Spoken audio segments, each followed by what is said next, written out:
হজরত ইদ্রিস আলাইহিস সালাম একজন বড় নবী আছেন। উনার একদিন আজরাইলের লগে দেখা, তো নবীরার লগে তো ফেরেশতার কথাবার্তা আমরার লগে না হয় না। তো আজরাইল রেফাইয়া সেরা ইদ্রিস আলাইহিস সালাম কয়, আজরাইল আমার মনে বড় একটা শখ আছে। কখন না আপনার শখ, আল্লাহ নবীরার শখ পূরণ করে লায়, আর আমরা তো ফেরেশতায় না, আল্লাহর হুকুমের গোলাম, আপনাদেরও তো হুকুম পালন করি, আমরা বানাইছি আপনাদের খেদমতের লাগিয়া। কি করতেন মনটায় কয়?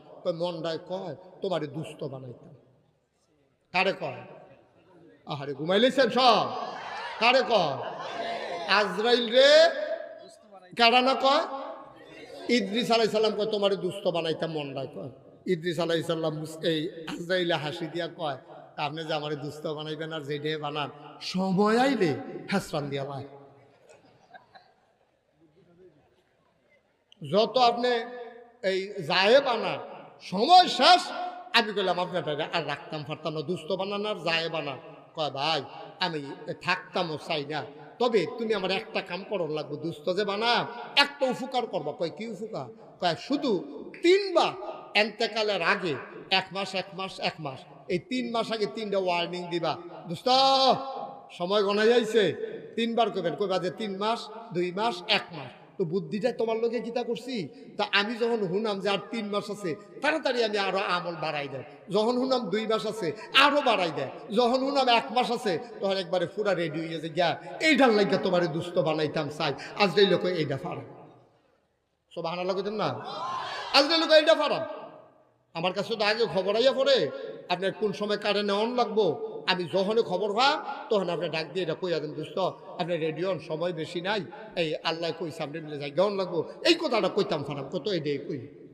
হঠাৎ করে একদিন আজরাইল আইসা কয়, আসসালাতু আসসালামু আলাইকা ইয়া রাসূলুল্লাহ, আসসালাতু আসসালামু আলাইকা ইয়া হাবিবাল্লাহ। শুনেন শুনেন শুনেন, আপনার কাছে ওই যে কইছিলেন 3 মাস আগে 3টা ডাক দেওয়ানের লাগিয়া রেডিওন, কি রেডিওন? কয় সময় শেষ। ওমা কথা কি তৈল, তুমি আইয়া কি কইতে আসো বুঝলাম না। কথা নইল 3 মাস আগে ফইলা ডাক দিবা, তুমি যে আইয়া কও রেডিওন, আগের ডাক দিকো চুক্তি না হইল তুমি আমার 3 বার ডাক দিবা। আবার আজরাইল ডাক দেয়া কয় ডাক হইছে, আপনি খেয়াল করছেন না? কয় প্রথম ডাক কবে দিসলা? আপনার চুলটি কি কালো আছিল না সাদা আছিল? কয় চুলটি তো কালো আছিল। কয় যেই দিন কালো চুল সাদা বানাই দিছে আল্লাহ, এইটাই প্রথম ডাক মনে করা উচিত ছিল। আপনার বোঝা উচিত ছিল কালো দাড়িটি কালো চুলটি সাদা হইছে, আমি কোনো আর এই দুনিয়ায় থাকতে পারবো না, ঠিক কিনা? প্রথম ডাক তো এটাই দিচ্ছিলাম, আপনি খেয়াল করছেন না? আপনি কালা চুল সাদা বানাই লিখে আর প্রথমে বুঝেন না গেলে যে আপনি যে থাকতেন না, তারপরে আপনি আকল হয় না। আর কবে আকল হবে আপনার?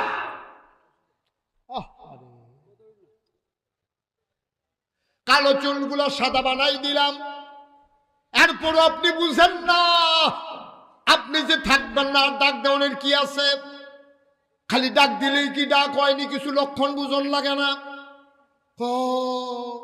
আমি তো খেয়াল করছি না, আসলে তো আমার বোঝা উচিত আছে।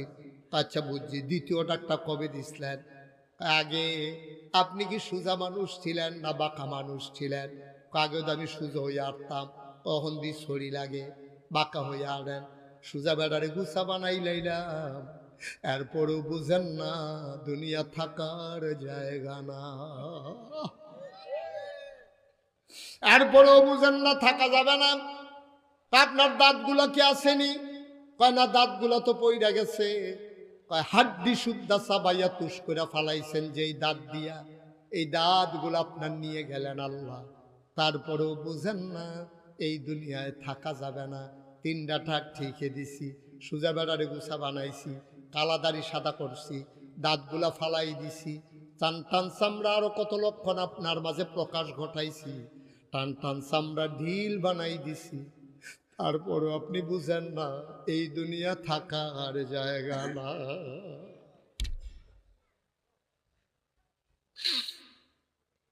আল্লাহর নবী কয় 2 দল মানুষের লাগে আবার 2 ধরম লাগে, 2 রকম লাগে। একদল যুবক, একদল মানুষের জন্য আমার বড় মায়া লাগে। ওরা কারা? ওরা হইল যুবক। ওরা যখন খারাপ পথে চলে যায় আবার খুব মায়া লাগে যুবকের জন্য, আর একদল মানুষের জন্য আমার শরম লাগে। ওরা কারা?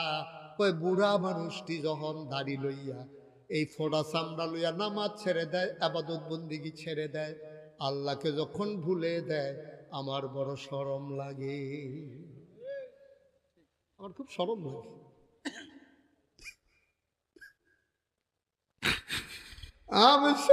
মুসলমান মন দিয়ে শুনো রে ভাই, প্রত্যেক দিন এই জায়গায় মাহফিল হয় না, প্রত্যেক দিন মুশতাক ফৈজি তোমাদের মাঝে এসে বসে থাকবে না। জীবনটা পাল্টানোর জন্য একটা ওয়াজই যথেষ্ট। তবে আফসোস কি জানো, ওই যে দরজার ভিতরে পলায় দুইটা দাঁড়াইয়া আসিল, কথা মনে আসেনিও?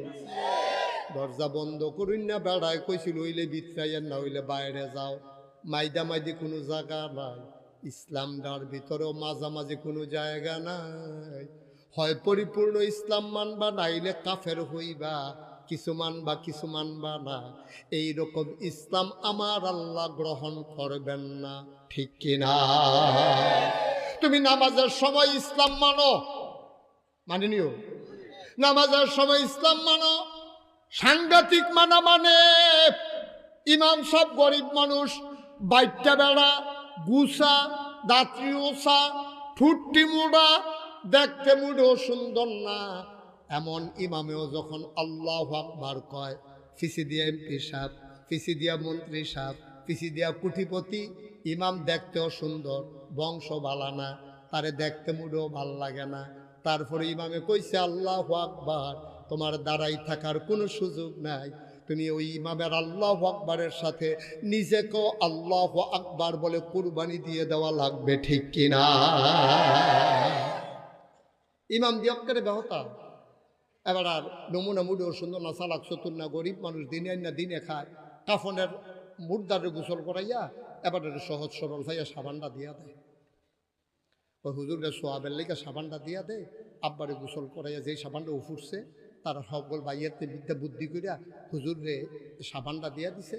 আর ওই মুর্দারের কাপড় যে বেশি লইয়াছে, যে এটা উফুরছে, এবার আর বউয়ের ব্লাউজ বানাইতে দিয়া দিছে।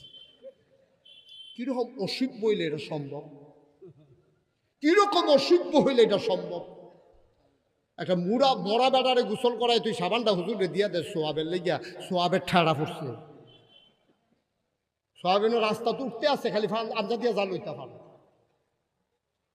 নিয়তের উপরে হইল তোমার সোয়াব, তুমি কেমন কাজটা করতে পারলা? ইমামের কথায় তুমি রুকুতে যাও, ইমামের কথায় তুমি সাজদায় যাও, আর ইমামরে তোমার বাহের বড় মেশিনে গোসল করে সাবানটা দিয়ে দিছো সোয়াবের লেগিয়া। কিরে, তোমার যদি এত সোয়াবের কাম লাগে, একটা নতুন সাবান কিনা দিতে পারো না ইমামরে, ঠিক কিনা কও? যে হুজুর আব্বায় থাকলে তো সাবান তো লাগলো, গোসল করলো, আরে আব্বাই নাই হুজুর, 1 বছর হয়েছে, 2টা সাবান আপনার দিলাম, এটি দিয়ে আপনি বউ বাচ্চা লইয়া গোসল করে আর আব্বার লেগে দোয়া করে, মরা মানুষের সাবানটা দাও কেমনে? তোমার রুচিও লয় কেমনে? রুচিও লয় কেমনে? আমরা যেই রকম আমরা হেই রকম, আমরা যেই রকম আমরা রুফরে হেই রকম। ও সহজও আছে, কঠিনও আজের দরকার নেই। তুমি যখন নিয়তে ঠিক করতে পারছো না, তুমি তো নিয়তে ঠিক করতে পারো নাই, মনে করছো মাহফিলে আইছো, কয়েকটা নামাজ পড়ো, তোমার ইসলাম শেষ না? আমি শুরুতেই বলেছি, পায়ের নখ থেকে মাথার চুল পর্যন্ত, তোমার সংসদ, এই রান্নাঘর থেকে সংসদ ভবন পর্যন্ত, তোমার সকাল থেকে তোমার সন্ধ্যা পর্যন্ত, তোমার রান্নাঘর থেকে ইন্টারন্যাশনাল রিলেশন পর্যন্ত, সব জায়গায় ইসলাম আছে নাকি নাই? কথা বলে আছে নাকি নাই? তো তুমি নামাজের বেলা মানো, তুমি দোকানদারির বেলা আর ইসলাম মানো না। তুমি নামাজের বেলা মানো, রোজার বেলা মানো, তুমি দিয়ে ওই জাকাত দেওয়ানোর সময় আর নাই, তুমি জাকাতের সময় ইসলাম মানো, তুমি নির্বাচনের ভোটের সময় আর ইসলাম লাগে না, ঠিক কিনা কও? তামাশা শুরু করছো না? আবার গর্ব করে অনেকে কয় আমরা এটা রাজনীতির লোকে নাই। তুমি রাজনীতির লোকে নাই, তুমি হইলে শয়তানের হেডকোয়ার্টার, তুমি হইলে আলু, তুমি জাগা মতো তুমি বদলাও। ওই আলু যেমন হুটকি তো লাগে, গুস্ত তো লাগে, তুমি যেই সরকার ক্ষমতা তাইয়ে সেই সরকারের দল নাও, তুমি হইলে বাটপাড়ার হেডকোয়ার্টার, ঠিক কিনা? তুমি হুবের বাটফার না, তুমি সাংঘাতিক বাটফার। তুমি তলেরটাও খাও, গাছেরটাও খাও, তলেরটাও খাও, ঠিক কিনা খাও? না না, এত সোজা না ইসলাম আব্বা, এত সোজা না ইসলাম। যদি এত সোজা হইতো তাহলে নবীজি 27টা যুদ্ধের ভিতরে অংশগ্রহণ করা লাগে না। এতই যদি সোজা হইতো ইসলাম, মক্কা ছেড়ে মদিনায় যাওয়া লাগে না। এতই যদি সোজা হতো ইসলাম, মদিনার রাষ্ট্রনায়ক আল্লাহর নবী হওয়া লাগে না, ঠিক কিনা? এত সোজা না ইসলাম, অনেক কঠিন ইসলাম, অনেক কঠিন। মনটা যা ধরে তা করা যাবে না আব্বা, যা মনটায় ধরে তাই করা যাবে না। আপনি ইসলামের একটা খণ্ডিত রূপ নিছেন। আপনি আবাদত বন্দিগি কইরা দাড়ি টুপি সুরমা তোর কাজল লাগাই একটা ভাব ধরছেন, ইয়ে হাল তারা জাল হায়, ঠিক কিনা কম? এই নমুনা তোমার সাংঘাতিক খারাপ নমুনা। এটা একটা ভাব ধরে সেটা বাইক, সেটা তুমি